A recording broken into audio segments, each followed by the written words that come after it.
How are we doing, folks? Welcome back to another film. Right, somewhere different today. We are in Northern Ireland again. Yep, we're here visiting, so I took the opportunity to sneak the gear in, like you do. Never want to miss an opportunity. And we filmed here before. It must have been, I don't know, but it were over 2 years ago. And we had a right good day. It were wild. It were proper wild. It were windy, and it's complete opposite today. It's actually a bit too bright, but it's the only day I've got available. So we're gonna make do. We're gonna have a go. It's a fantastic coastline here. It reminds me a lot of Anglesey, to be honest. Quite rocky, a bit like Cornwall as well. Loads of birds about at the moment. So I've just spotted Curlew with tons of cormorants, Redshanks, black guillemots. Last time I were here, I managed to get some pictures of the Eider, and I love Eider ducks. They're beautiful. The males are stunning. So we're going to have a wander around there and see if we can see any Eider ducks. Who knows? They should be knocking about. There's Brent geese about as well. There's loads of them on this coastline. So yeah, we're just going to have a mooch. We're going to. We've got the 600. There we go. We've got the big lad with us, and we've also. I did it. I didn't wait very long, did I? I didn't wait very long for your comments to come through, but I read them all, and I ended up getting the Z6ii. Now, I'd have loved to have waited and got the Z. Now, I can't justify spending that kind of money, and you know, in a few years when I've saved up enough pennies, it might come down to a reasonable price. But you know, I ummed and ahed for quite a long time whether to get this camera, and for video, I think it's going to be superb. And even for stills as well. I mean, I read quite a few negative comments about it, saying it weren't up to par, but I think, judging by the comments that some of the pro users were coming out with, you've got to stick with it. And it's a new system to learn. There's so many different focus focus settings and focus modes that you've got to get used to, and you've got to put the time in with these cameras. I've no doubt there are better mirrorless cameras at the moment. I know Canon, Sony, they're on point, they really are, but I like my Nikons, and I'm invested, if you will. I'm kind of invested in the glass. And I mean, I'm comfortable with the cameras. I like the ergonomics of them. I like the feel of them. I like the menus, and you kind of get used to them, don't you? So I'm prepared to give it a right good go. And from what I've seen, very limited use up to now. I've probably only had an hour with this, so today's a bit of a gamble really, because I'm keeping the 500. I've got the D500 here, and I know that back to front, and I might miss some shots with this. I don't know, because I'm still getting used to it. I've sorted the function buttons out, so it's a case of putting the time in. But we're going to give it a go today, and yeah, that's all we can do, innit? So let's have a wander. We've got the ghillie blanket, and a must for shore photography. I've got one of my bean bags with me, because with shorebirds you need to get low as well, and we've got this big aperture so we can get them nice blurred out foregrounds and the backgrounds, so we need to get right down.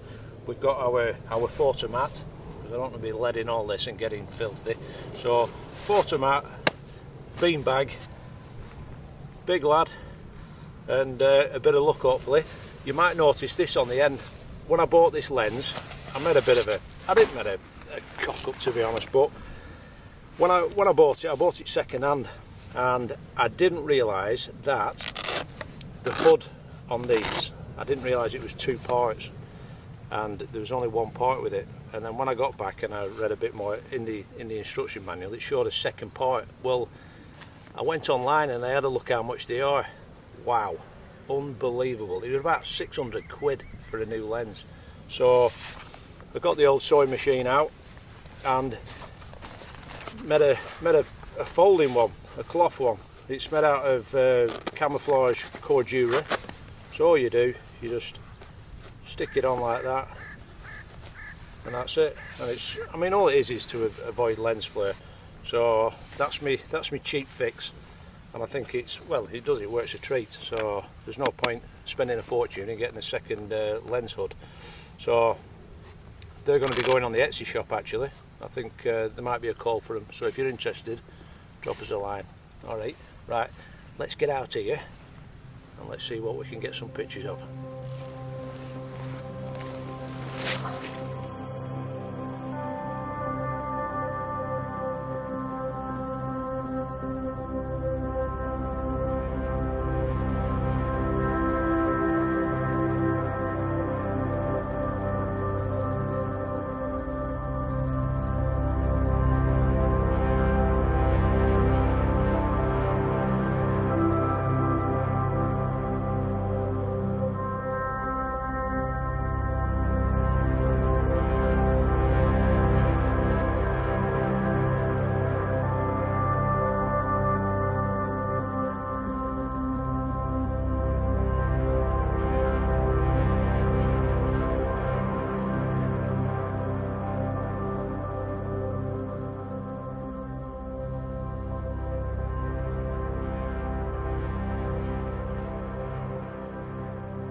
How are we doing?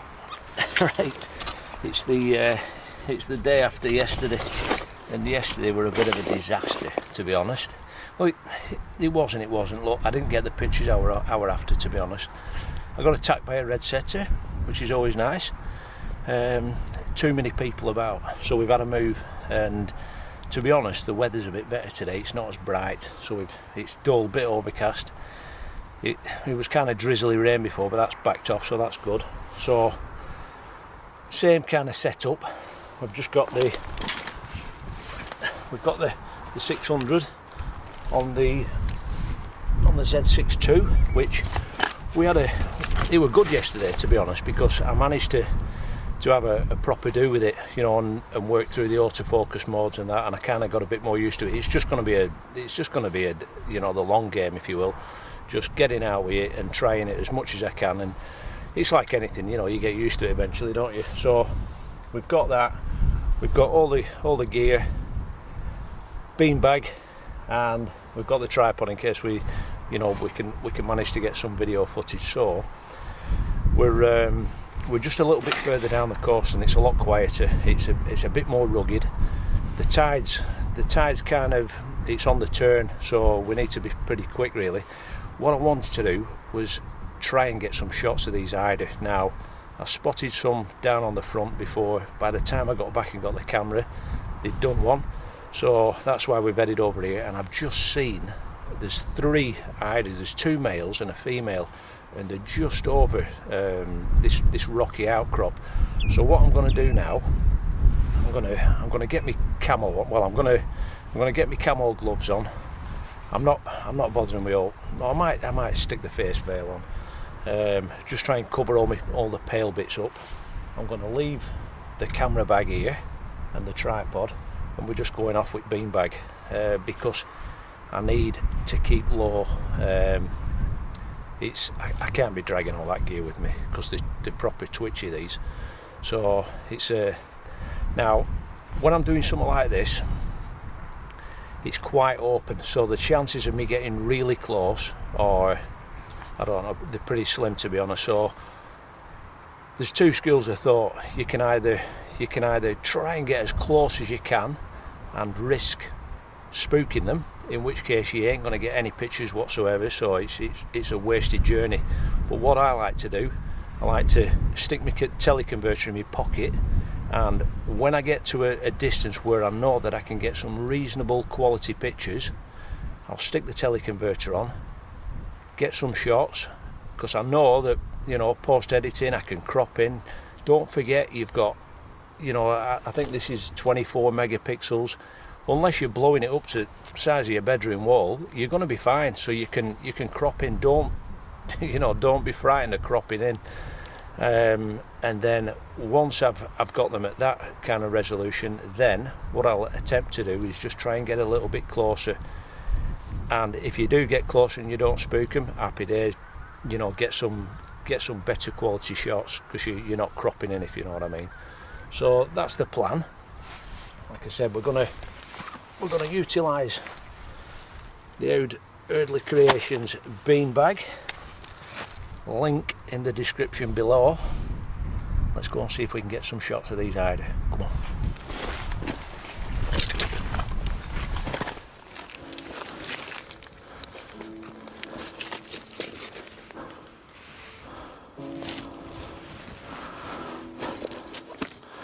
So like I said, we've got, all we're taking with us is the beanbag, and these beanbags are fantastic for not only support but also protecting your gear, and they help you to move as well in this kind of environment, because I want to keep as low down as I can, but I also want to protect the camera.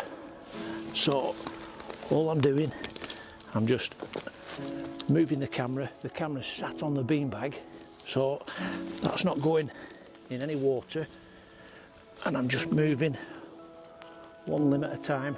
Just look where you're putting your hand, think where you're going to put the beanbag, and then just make your way really methodically and slowly along the shoreline. They're still there.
Well, whew, let's get this off. That was excellent, that was superb. Managed to get really close to them Eider, which was, they were really relaxed actually, it surprised me. So just that, you know, get into a position where you can watch them, and just before you start photographing, just let them get comfortable. They might even o'clock you, but if you don't seem to be a threat to them, they'll carry on, and then once they start feeding, you know they're happy then. So I got some shots, have them at a bit of a distance. Then I put the 1.4 on. Sorry, I put that on beforehand. Got some decent shots. I left it on actually. I didn't want to, you know, be messing about trying to take that off and remain stealthy. And then I just tried to creep a little bit closer, and they were happy. And they came into, there's a little bay here. They're still there. They're still there now. And they were feeding, and they were diving down and getting crabs. And I don't know what the footage is like, because, like I said, it's a new camera, and I were faffing around a bit. But I'm hoping, you know, I think I got some pretty decent stills. But yeah, it's all good at the moment. So I'm suited with it. But yeah, that's a bit of coastal photography for you, and how I approach it. Just keep low, keep down, get your camo on, get everything that's white covered up, and yeah, be prepared to get a bit messy and a bit smelly. But yeah, I really enjoyed that. Anyway, I've got something else to show you before we go, just a quickie, so come with me. I don't think we've forgot out. You're absolutely lethal on these rocks and this seaweed. There we go. This weather's coming in now. Starting to get a bit drizzly. We need to get this gear covered up, get it back, get it dried. So yeah, just as a pop you down here. Right, where are we? Yeah, all I wanted to show you, for what battery goes, when I come away, especially with this big Shimoda bag, it's got a big roll top in the top of it, and I put all my ancillary gear in. Now, there's nothing worse than opening that up and there's stuff everywhere. I really like to be organised, so bit of an idea for you. These are my little Cordura box pouches. So this one, for instance, I've got all my camo gear in that, all my real tree camo gear. Got my gloves, my pants, my head cover and my jacket. That all fits in there. This one, I've got all my audio gear, and it just keeps everything organised. You know where everything is. I do smaller ones for batteries. You can have a red tag on it and a green one for spent batteries and fully charged ones. And it's just an idea. So I'll put a link to my Etsy shop. I make all these myself, all handmade, in my little workshop down the bottom of the garden, and it just keeps everything organised. So I'll put a link to Etsy shop. That's in the description. Get your order in now. If you want them for Christmas, I can only make so many, but they're dead handy. They're good, and they just keep all your gear together, you know. So right, that's it. I'm doing one now because the weather is coming in. It's getting grim. All my gear's getting wet. I need to get back, get the tripod washed off, any salt water, get it all washed down, get everything dry and put away. Right, that's it for this one. I hope you've enjoyed it. A bit of a learning curve for me with this new camera, but I'm suited to bits with it at the moment. It's looking like a belter. So that's it. Thanks for the support. Keep pressing them like buttons, and if you haven't subscribed, get subscribed, and we'll see you on the next one. See you later.